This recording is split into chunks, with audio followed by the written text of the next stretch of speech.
ছাত্ৰীসকল ফ্লিপ ক্লাছৰুমলৈ তোমালোকক পুনৰ এবাৰ স্বাগতম জনাইছোঁ। মই দীপাংকৰ হাতীয়াগতি। আজি তোমালোকৰ লগত মই ত্ৰিগোণমিতি সম্পৰ্কে কিছু কথা পাতিম। ত্ৰিগোণমিতি দুটা গ্ৰীক শব্দ, ত্ৰিগোণম আৰু মেট্ৰিয়া।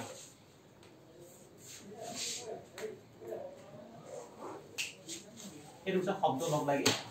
ত্ৰিগোণমিতি শব্দৰ সৃষ্টি হৈছে। ত্ৰিগোণমিতিৰ জন্ম কিন্তু খ্ৰীষ্টপূৰ্ব প্ৰায় 2000 বা 3000 বছৰ আগৰ পৰা আৰম্ভ হৈছিলে। কিন্তু এই নামটো ত্ৰিগোণমিতি নামটো প্ৰায় 1595 বাৰ্থলোমাছ পিটিস্কাছ নামৰ এজন গণিতজ্ঞই দিছিলে। এতিয়া আমি চাওঁ ত্ৰিগোণমিতিৰ জন্মনো কেনেকৈ হৈছিল বা মানুহে ইয়াক কিয় ব্যৱহাৰ কৰিছিলে।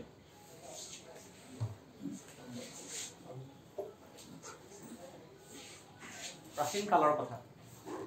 পৃথিৱীৰ বিভিন্ন ঠাইত নতুন নতুন সভ্যতাই গঢ় লৈ উঠিছিলে আৰু সেই সভ্যতাত মানুহে আকাশখন খুব ৰহস্যৰে লক্ষ্য কৰিছিলে। দিনত সূৰ্য, নিশা চন্দ্ৰ আৰু গ্ৰহ নক্ষত্ৰবিলাকক তেওঁলোকে পুলকিত কৰি ৰাখিছিলে। মানুহে সেই সময়ত কিছুমান প্ৰশ্নৰ উত্তৰ বিচাৰিছিল, যেনে এই আকাশত থকা গ্ৰহ নক্ষত্ৰবোৰ প্ৰকৃততে কি, সিহঁতৰ লগত আমাৰ কিবা প্ৰভাৱ আছে নেকি,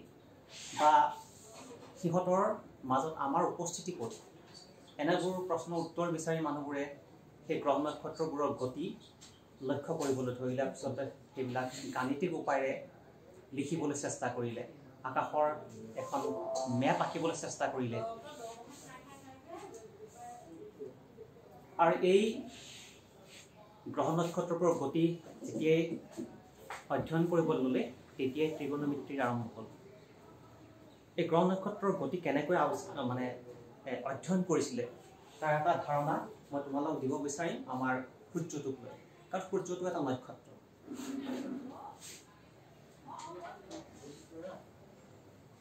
সূৰ্যটো যেনিবা ইয়াত আছে, ইয়াত পৃথিৱীত এজন মানুহ আছে, এইফালে পূব দিশ, এইফালৰ পৰা সূৰ্যটো ওলাইছিলে, উদয় হৈ কোনোবা এটা সময়ত ইয়াত পালেগৈ। সূৰ্যটোৰ উচ্চতা কিমান হ'ব? সূৰ্যটো বহুত দূৰত আছে। এতিয়া গছ এজোপা হোৱা হ'লে মানুহে জখলাই উঠিলেহেঁতেন, ৰছীডাল নমাই দিলেহেঁতেন, ইয়াৰ উচ্চতা জুখিব পাৰিলেহেঁতেন। কিন্তু সূৰ্যৰ ক্ষেত্ৰত সম্ভৱ নহয়। গতিকে তেওঁলোকৰ হাতত এটাই সাধন আছিল যে প্ৰথমতে সূৰ্যটো ধৰা ইয়াত আছিলে, ইয়াৰ পৰা আহি ইয়াত পালেহি। ইয়াৰ পৰা ইয়ালৈ গতি কৰোঁতে এটা কোণৰ সৃষ্টি হৈছে। গতিকে কোণৰ সহায়ত সিহঁতৰ উচ্চতা নিৰূপণ কৰিবলৈ চেষ্টা কৰিলে। তেওঁলোকে কিছুমান সিহঁতৰ গতিপথবোৰ বৃত্তাকাৰ পথত অংকন কৰিবলৈ ল'লে। কাৰণ সেই সময়ত মানুহে ভাবিছিল যে আকাশৰ যিমান গ্ৰহ নক্ষত্ৰ আছে সকলোৱে কিছুমান বৃত্তাকাৰ পথত পৃথিৱীক প্ৰদৰ্শন কৰি থাকে। আৰু পিছলৈ যদিও গম পাইছিলে সম্পূৰ্ণ বৃত্তাকাৰ নহয়, তথাপিও বৃত্তাকাৰ পথটো আঁকিবলৈ সহজ। সেইকাৰণে সকলোৱে বৃত্তাকাৰ পথতে সিহঁতৰ গতিবোৰ অধ্যয়ন কৰিবলৈ ল'লে। সূৰ্য পূবত উদয় হয় আৰু এইফালে আহি পশ্চিমত অস্ত যায়। মই এইফালে পূব ৰাখিছোঁ, এইফালে পশ্চিম ৰাখিছোঁ। এইফালে ৰখা নাই, কাৰণ তোমালোকে জানা যেতিয়া আমি এখন মেপ চাওঁ, মেপত সদায় সোঁফালে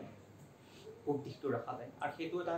প্ৰচলিত নিয়ম। গতিকে মই তাৰ বিৰুদ্ধে যাব নোৱাৰিম। এতিয়া প্ৰথম অৱস্থাত মানুহে ইয়াত যেনিবা সূৰ্যটো উদয় হৈছে, ইয়াত যেনিবা অস্ত হৈছে। গতিকে এই দিশটো, এই চিধা চিধি এই দৈৰ্ঘ্যটো জুখিব বিচাৰিছিলে নিৰ্দিষ্ট বৃত্তত, কিন্তু ইমান সফল হোৱা নাছিলে। আজিৰ পৰা প্ৰায় 1500 বছৰ আগত ভাৰতবৰ্ষত প্ৰথম সিহঁতৰ গতি অধ্যয়নৰ এটা নতুন প্ৰথা হ'ল। তাত কি কৰিছিলে গণিতজ্ঞসকলে, এনেকৈ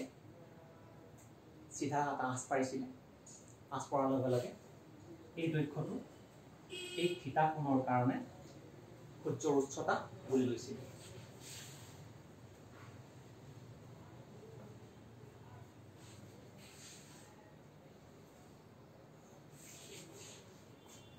আৰু এই উচ্চতাটো এটা নাম দিছিল কি নাম দিছিল তোমালোকে এফালে লক্ষ্য কৰা এই লগ যদি এফালে জইন কৰি দিয়া যায় এইটো এটা জিয়া হৈ যায় আৰু এইডোখৰ জিয়াডোখৰৰ আধা গতিকে নাম দিল অৰ্ধজিয়া অৰ্ধজিয়াডাল এই থিতা কোণৰ লগত জড়িত গতিকে থিতা কোণৰ কাৰণে এইটো হ'ল সূৰ্যৰ উচ্চতা এতিয়া এই নামটো কিন্তু পিছত সলনি হ'ল কেনেকৈ সলনি হ'ল এইটো হ'ল ভাৰতৰ যেতিয়া অৰ্ধজিয়াটো দেখিছিলে নাম দিছিলে এই অৰ্ধজিয়াটো সংস্কৃত শব্দ আছিলে পাছত আৰবসকলে ইয়াক যেতিয়া অনুবাদ কৰিলে ভাৰতীয় কিতাপ পত্ৰবিলাক তেওঁলোকে এই অৰ্ধজিয়াটো জিয়া হিচাপতে ৰাখি থলে কাৰণ আৰব তেওঁলোক কোনো জিয়া বুলি শব্দ নাছিলে পিছত এই আৰবিক গ্ৰন্থসমূহ যেতিয়া ইউৰোপত লেটিন ভাষাত অনুবাদ হৈছিলে তেওঁলোকে এই জিয়া শব্দটো বিচাৰি চাইছিলে জিয়াটো কি বুজায় আৰবিকত কিন্তু আৰবিকত জিয়া বুলি কোনো শব্দ নাছিলে গতিকে তেওঁলোকে চালে বিচাৰি মেলি তাৰ লগত অলপ ওচৰ সম্বন্ধ থকা এটা শব্দ পালে জিবা জিয়া নহয় জিবা এইটো এটা আৰবিক শব্দ এইটো জেক বুজায় জেলা মানে জেক বা উপসাগৰ বুজায় গতিকে ইয়াক যেতিয়া লেটিন ভাষালৈ অনুবাদ কৰিলে তেওঁলোকে তাৰ অনুবাদটো হ'লগৈ চাইনাছ গতিকে ইয়াৰ নামটো প্ৰথমতে হ'লগৈ অৰ্ধজিয়া তাৰপৰা জিয়া হ'ল তাৰপৰা জিবা তাৰপৰা চাইনাছ আৰু ইংৰাজীলৈ যেতিয়া অনুবাদ কৰিলে নাম হ'লগৈ চাইন গতিকে সূৰ্যৰ উচ্চতাটো হ'লগৈ চাইন গতিকে আমি এইখিনি কথা বাদ দিছোঁ চিধা চিধি চাইনলৈ কথা আহিব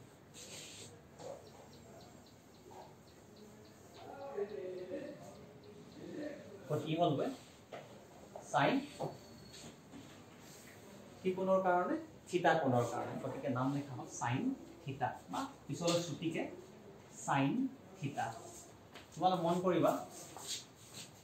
এই শব্দটোৰ পৰা যিহেতু চাইন SIN আখৰটো আহিছে কাৰণ উচ্চাৰণটো চিন নহয় চাইনে হৈ থাকিলে এতিয়া আৰু এটা কথা সূৰ্যৰ উচ্চতা জুখিবলৈ বা স্থানটো জুখিবলৈ অকল এইটোৱেই সম্পূৰ্ণ নহয় কাৰণ এইটো উচ্চতা সূৰ্য ইয়াতো থাকিব পাৰে গতিকে সেই সময়ত এই দৈৰ্ঘ্যটো জুখিছিলে মানে মূৰৰ ওপৰত মানুহজনৰ মূৰৰ ওপৰৰ পৰা সূৰ্যটো কিমান আঁতৰত আছে তোমালোকে চাবা এই থিতা হ'লে এইটো হ'ব 90 ডিগ্ৰী মাইনাছ থিতা ই যেনেকৈ অৰ্ধজিয়া ইও আচলতে এটা জিয়াৰে অৰ্থ গতিকে ইও এটা চাইনে হ'ব কি চাইন কোনটো কোণৰ চাইন 90 মাইনাছ থিতা কোণৰ চাইন মানে থিতা কোণৰ পূৰক কোণৰ চাইন গতিকে এইডোখৰ হ'লগৈ চাইন 90 ডিগ্ৰী মাইনাছ থিতা বা থিতাৰ পূৰক কোণৰ চাইন মানে সাইন অফ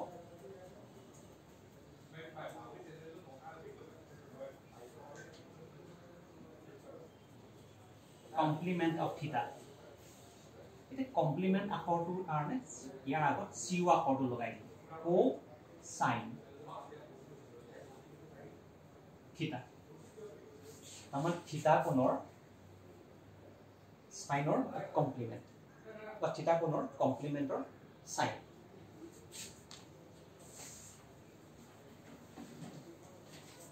গতিকে এইটো হ'লগৈ কোসাইন থিটা তাক আমি cos থিটা বুলি লিখো এইখিনি কথা পিছত আমি ভালকৈ চামগৈ বা কোসাইন থিটা গতিকে সূৰ্যটোৰ অৱস্থান থিটা কোণৰ যেতিয়া সূৰ্যটো উঠে বা থিটা কোণ যেতিয়া সূৰ্যটো উত্থন কোণ হয় তেতিয়া সূৰ্যৰ অৱস্থানটো হ'বগৈ উচ্চতাটো হ'বগৈ সাইন থিটা আৰু এফালে কোসাইন থিটা এইডোখৰে কিন্তু এইডোখৰ গতিকে এইডোখৰে হ'বগৈ কোসাইন থিটা এইডোখৰে হ'বগৈ সাইন থিটা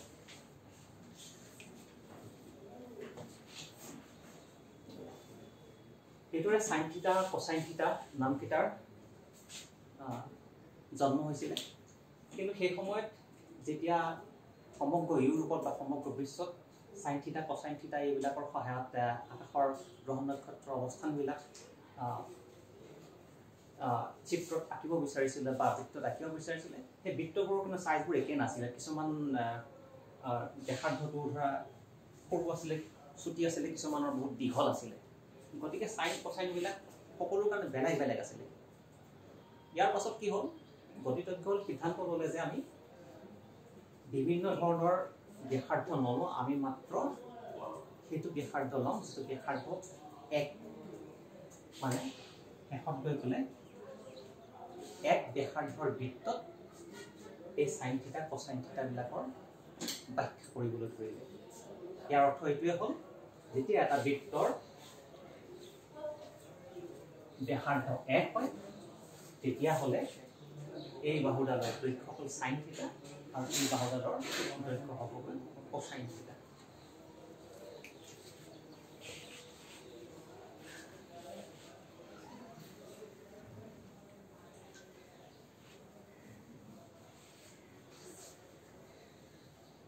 এইটো ফৰতে মই তোমালোকক এটা প্ৰশ্ন সুধিছোঁ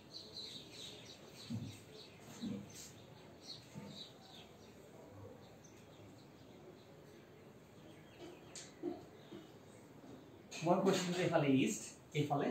ৱেষ্ট আৰু সূৰ্য বা যিকোনো গ্ৰহ নক্ষত্ৰ সদায় এইটো দিশত গতি কৰে আৰু ত্ৰিগোণমিত্ৰিত এইটো দিশত গতি কৰা যিটো গতি যিটো এণ্টি ক্লকৱাইজ বুলি কওঁ এণ্টি ক্লকৱাইজ দিশটোৰ আৰু এটা নাম আছে নামটো কি আৰু 2 নম্বৰ কথা 2 নম্বৰ প্ৰশ্নটো হ'লগৈ আমি স্থানাংক জ্যামিতিত যেতিয়া এই চুকবিলাকৰ নামাকৰণ কৰোঁ ক'ৰ পৰা নামাকৰণ কৰোঁ আৰু কেনেকৈ নামাকৰণ কৰোঁ উত্তৰটো তোমালোকে যদি নিজে জানা ভাল কথা নহ'লে তোমালোকৰ শিক্ষকক বা জ্যেষ্ঠজনক সুধি ল'বা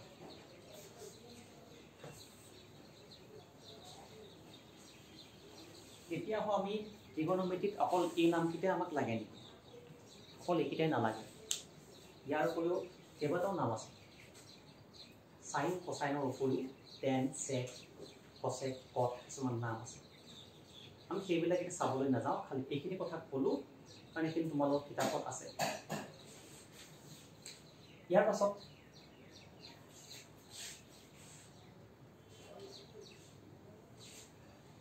দিন পাৰ হৈ গৈছিল সাইন কস টেন এইবিলাক কিছুমান দৈৰ্ঘ্য হিচাপত জন্ম হৈছিলে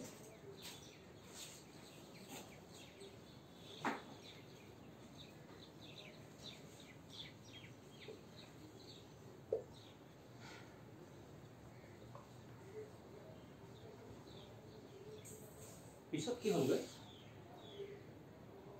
এজন ভাৰতীয় গণিতজ্ঞ হয় তেওঁ এই বৃত্তটো আঁতৰাই পেলালে তেওঁৰ নাম আছিল ঋতিকাছ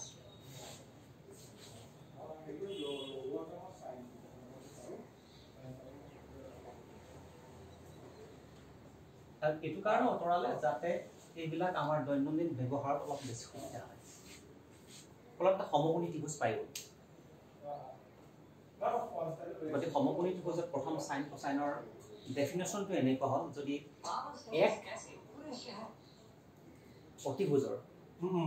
এক অতিভুজৰ এটা সমকোণী ত্ৰিভুজ থাকে তেতিয়াহ'লে এই থিতা কোণ সূক্ষ্মকোণৰ বিপৰীত বাহুডাল দৈৰ্ঘ্যটোক আমি সাইন বুলি ক'ম আৰু এইফালে সন্নিহিত বাহুডালক আমি কস নামকৰণ কৰিম দৈৰ্ঘ্য এটা কথা হ'ল এজনে যদি ইয়াত এক দৈৰ্ঘ্যৰ ব্যাসাৰ্ধ কি অতিভুজ নাই কি দুইটা দৈৰ্ঘ্য এইটো হ'ল যদি এক না মুঠতে যদি দুই হৈ যায় ইয়াৰ এইফালে যদি লম্ব টানো তেতিয়াহ'লে এই দৈৰ্ঘ্যটো ইমানখিনি তাৰ ডাবল হৈ যাব টু ডাবল হ'ব গতিকে এইবাৰ সাইন থিটা হ'লে এইটো 2 সাইন থিটা হ'ব অৰ্থাৎ দুই অতিভুজৰ এটা যদি সমকোণী ত্ৰিভুজ অঁকা যায় তেতিয়া একে থিতা কোণৰ কাৰণে বিপৰীত বাহুৰ দৈৰ্ঘ্য 2 সাইন থিটা হৈ যাব কিন্তু ইটো হৈ গ'ল 2 sin θ 2 ৰে হৰণ কৰিলে কিন্তু sin θ পাওঁ একে ধৰণে 3 sin θ হ'ব তো 3 গুণ হৈ যায় এফালে 3 থাকিব হৰণ কৰিলে আকৌ আমি sin θ পাই যাব গতিকে sin θ যিটো সংখ্যা বা যিটো মান হেতু এটা বাহু আনটো বাহুৰে হৰণ কৰি তেওঁ দেখুৱাল কেনেকৈ পাব পাৰে ফলত sin θ দুটা বাহুৰ অনুপাত হিচাপত প্ৰকাশ কৰে থিতা কোণৰ বিপৰীত বাহু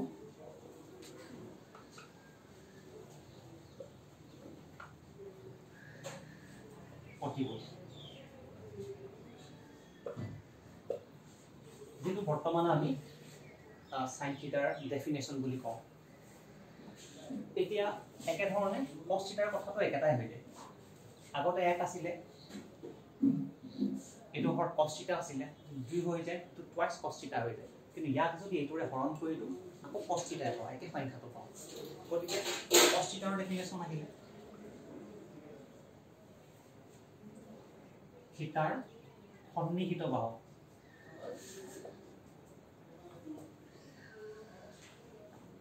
হৰণ অতিভুজ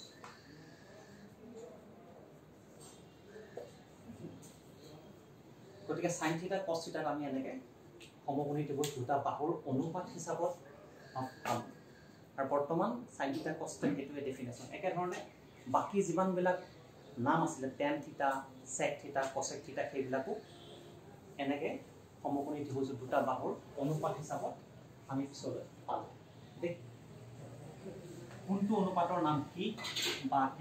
ত্ৰিকোণমিতি আমি আসলতে আজিকালি কি কৰো সেই কথাটো লৈ আহিছো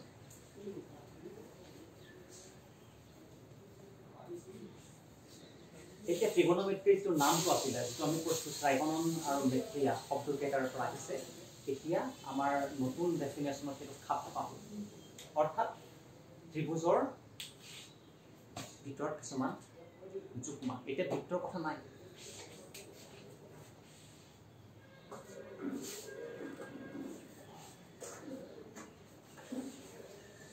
থিতা সূক্ষ্ম কোণৰ এটা সমকোণী ত্ৰিভুজ থিতা কোণ ইয়াৰ বিপৰীত বাহু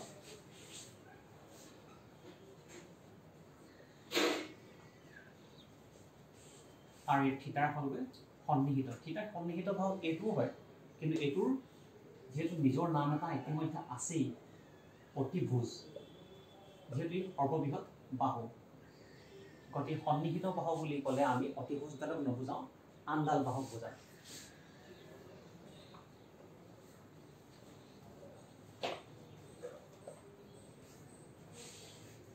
আৰু আমাৰ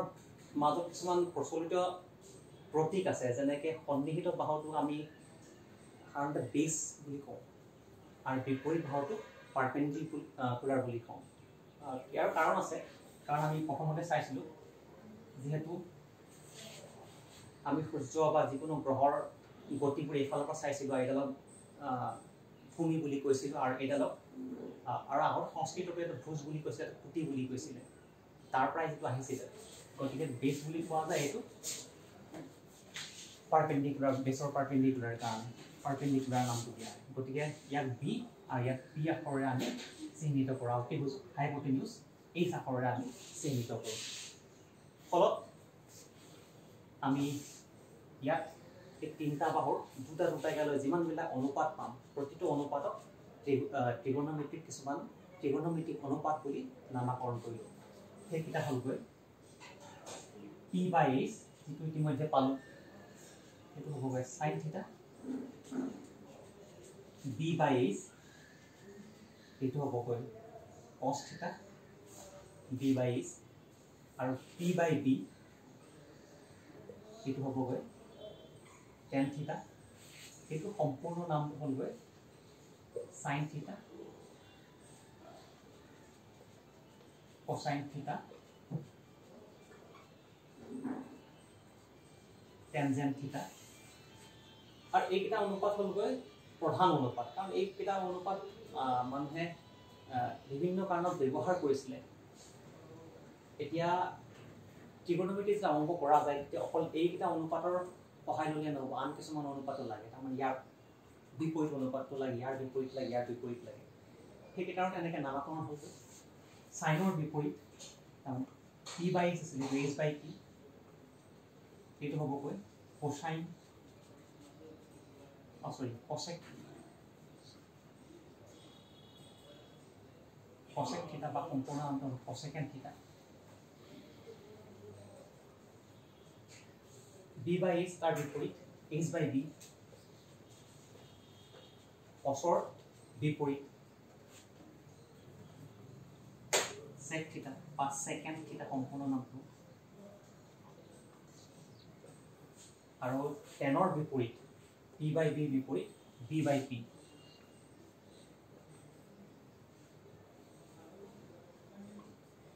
cot theta বা cotangent theta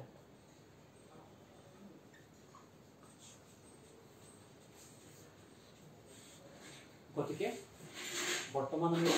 ত্ৰিকোণমিতিৰ বিষয়টো এটা সমকোণী ত্ৰিভুজত ব্যৱহাৰ হোৱা ছটা অনুপাত পালো সেইকেইটা হ'ল sin থিটা cos থিটা tan থিটা এটা প্ৰধান অনুপাত আৰু এটা গৌণ অনুপাত সিহঁতৰ বিপৰীত cosec থিটা sec থিটা আৰু cot থিটা এতিয়া আমি গ্ৰহ নক্ষত্ৰৰ যেতিয়া গতি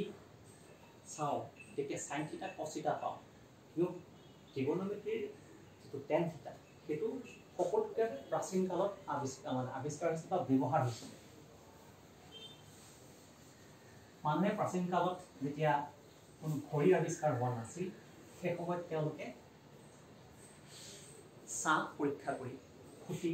বা গছৰ চাহ পৰীক্ষা কৰি সময় নিৰূপণ কৰিছিলে তেওঁলোকে কি কৰিছিলে খুঁটি পুতে পুৱাৰ পৰা গধূলিলৈকে তাৰ চাহবিলাক নিৰীক্ষণ কৰে আৰু এইবোৰ অংকন কৰে আৰু সেইবিলাক চাহ কোনটো দিশত গৈছে কিমান দৈৰ্ঘ্য হৈছে সেইটো চাই কিন্তু সময়টো নিৰূপণ কৰে তদুপৰি বছৰতো বিভিন্ন দিনত চাহবিলাকৰ চুটি দীঘল বা দিশবিলাক সলনি হৈ গ'ল গতিকে চাহবিলাক তেওঁলোকে নোট কৰি গৈছিলে বছৰৰ বিভিন্ন দিনৰ কাৰণে দিনটো বিভিন্ন সময়ৰ কাৰণে আৰু সেইবোৰ চাই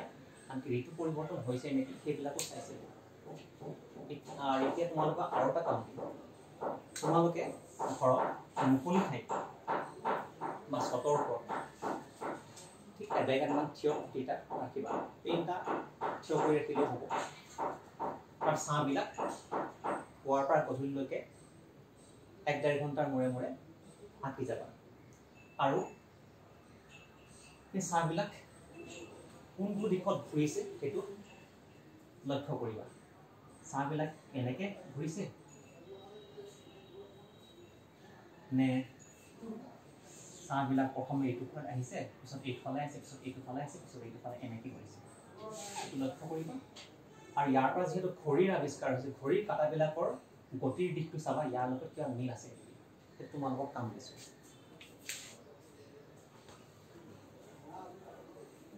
এতিয়া মই কৈছোঁ tan থিটাৰ কথা tan থিটাৰ কথাটো হ'লগৈ যেতিয়া খুঁটিৰ চাৰ দৈৰ্ঘ্য চাই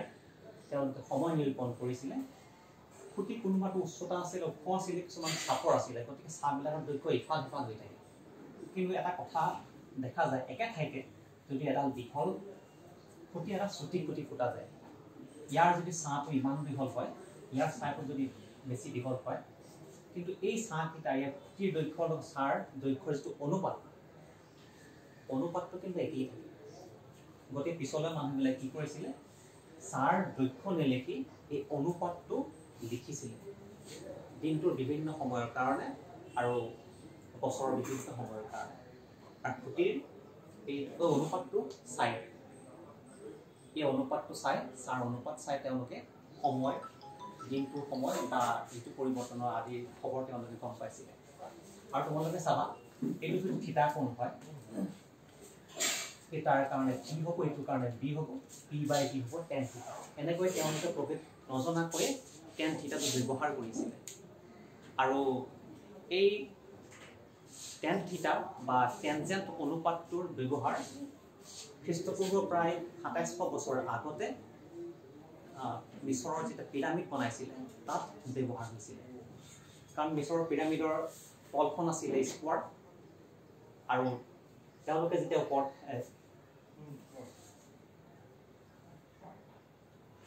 বিভিন্ন ধৰণৰ কনষ্ট্ৰাকশ্যন কৰিছিলে আৰু শিলবিলাক বহাই গৈছিলে তেওঁলোকে নিৰ্দিষ্ট উচ্চতা যোৱাৰ লগে লগে কিমান পিছুৱাব লাগিব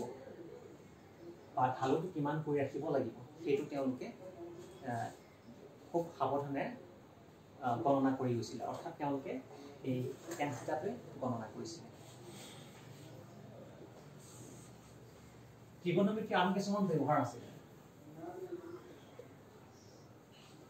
ত্ৰিকোণমিতিৰ এই হিচাপ পত্ৰবিলাকৰ যোগেদি তেওঁলোকে আগতে প্ৰাচীন কালত আকাশৰ কিমান নক্ষত্ৰ আছে নিশাৰ আকাশৰ সেইবিলাকৰ এখন মেপ তৈয়াৰ কৰিব শিকিছিলে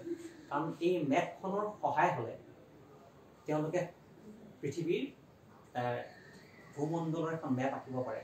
কাৰণ প্ৰতি ঠাইৰ ওপৰৰ পৰা কিছুমান নক্ষত্ৰ থাকে সেই নক্ষত্ৰবোৰ স্থান যদি গম পাই যায় তেতিয়াহ'লে ইয়াৰ স্থানবিলাক আমি গম পাম বা অক্ষাংশ দ্ৰাঘিমাংশ নিৰূপণ কৰোঁতেও সুবিধা হয় আৰু যেতিয়া সাগৰৰ মাজত সুমাজত নিজৰ অৱস্থান নিৰূপণ কৰিব লগা হয় তেতিয়া আকাশৰ গ্ৰহ নক্ষত্ৰৰ অৱস্থানটো জানিলে সুবিধা হয় অৰ্থাৎ নেভিগেশ্যনত ত্ৰিকোণমিতি খুব অপৰিহাৰ্য হৈ পৰিছিলে বৰ্তমান সময়ত ত্ৰিকোণমিতিটো ইয়াৰ উপৰি বিভিন্ন ক্ষেত্ৰত লাগে কেলকুলাছ বুলি কয় ইঞ্জিনিয়াৰিঙত দৰকাৰ হয় তো তোমালোকে পিছত গম পাব পাৰিবা গতিকে ইয়াৰ ইতিহাস সম্পৰ্কে মই বিশেষ ক'বলৈ নাযাওঁ ইতিহাসটো ইমানতে ক'লোঁ এতিয়া আহিছোঁ ত্ৰিকোণমিতিৰ এই পাঠটোত আমি কি অধ্যয়ন কৰিম আমি আহিছিলোঁ বৃত্তৰ পৰা আহি পালোহি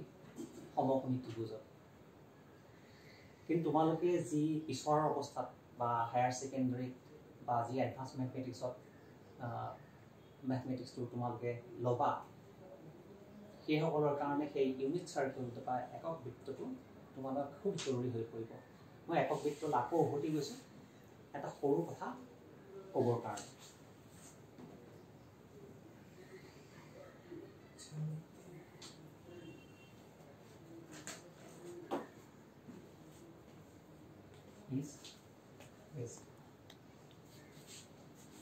এইটো অকল সূৰ্যৰ বা কোনো গ্ৰহ নক্ষত্ৰৰ ঘূৰণ নহয় যিকোনো বৃত্তত থকা যিকোনো বস্তু ঘূৰণৰ কাৰণে প্ৰযোজ্য হয় এটা বস্তু ইয়াৰ পৰা ইয়ালৈ গ'ল থিটা কোণ উৎপন্ন হ'ল এইটো যদি 1 হয় এইডোখৰ হ'বগৈ cos থিটা এইডোখৰ হ'বগৈ sin থিটা 0 ডিগ্ৰীৰ কাৰণে sin থিটা কিমান হ'ব cos থিটা কিমান হ'ব আৰু 90 ডিগ্ৰীৰ কাৰণে sin থিটা cos থিটা কিমান হ'ব অকল সেইটা কথা তোমাৰ চালে থিটা যদি সৰু হৈ গৈ থাকে sin থিটাটো সৰু হৈ গৈ থাকিব এসময়ত গৈ পেলাই ইয়াত যেতিয়া আহি যাব তেতিয়া sin থিটাটো sin 0 ডিগ্ৰী হৈ যাব তাৰমানে sin 0 ডিগ্ৰী ইকুৱেল টু 0 আর সেই সময় cos থিটা ই যেতিয়া ইমান আহি থাকিব এই দৈৰ্ঘ্যটো আহি থাকিব এখন যদি ইয়াত পৰি যাব cos থিটাটো সম্পূৰ্ণ ব্যাসাৰ্ধৰ সমান হৈ যাব গতিকে cos 0 ডিগ্ৰী ইকুৱেল টু 1 আৰু থিটা যেতিয়া 90 ডিগ্ৰী হৈ যাব 90 ডিগ্ৰী হৈ যোৱাৰ লগে লগে উচ্চতাটো গৈ গৈ এইটো সমান হৈ যাব অৰ্থাৎ cos 90 ডিগ্ৰী ইকুৱেল টু 1 আৰ সেই সময়ত sorry sin 90 degree equal to 1 আৰ cos 90 ডিগ্ৰী cos টু যিমান কোণটো বাঢ়িব সিমান ছুটি হৈ হৈ 90 ডিগ্ৰী 0 হৈ যাব cos 90 ডিগ্ৰী ইকুয়াল টু ইয়াৰ বাকি অৱস্থানবিলাকত sin থিটা cos থিটা কোনোটোৱে 1 ৰ সমান নহয় সদায় 1 তকৈ সৰুৱে হ'ব গতে ইয়াৰ পিছৰখিনি কথা আমি নাচাওঁ আমাক নালাগে গতিকে ছাত্ৰ ছাত্ৰীসকল আজি আমি ত্ৰিকোণমিতিৰ মাত্ৰ চিনাকি হ'ল আৰু ত্ৰিকোণমিতিৰ বিষয়ত আৰু পিছৰ ক্লাছবিলাকত তোমালোকে জানিব পাৰিবা গতিকে আজি তোমালোকৰ পৰা ইমানতে বিদায় মাগিছোঁ।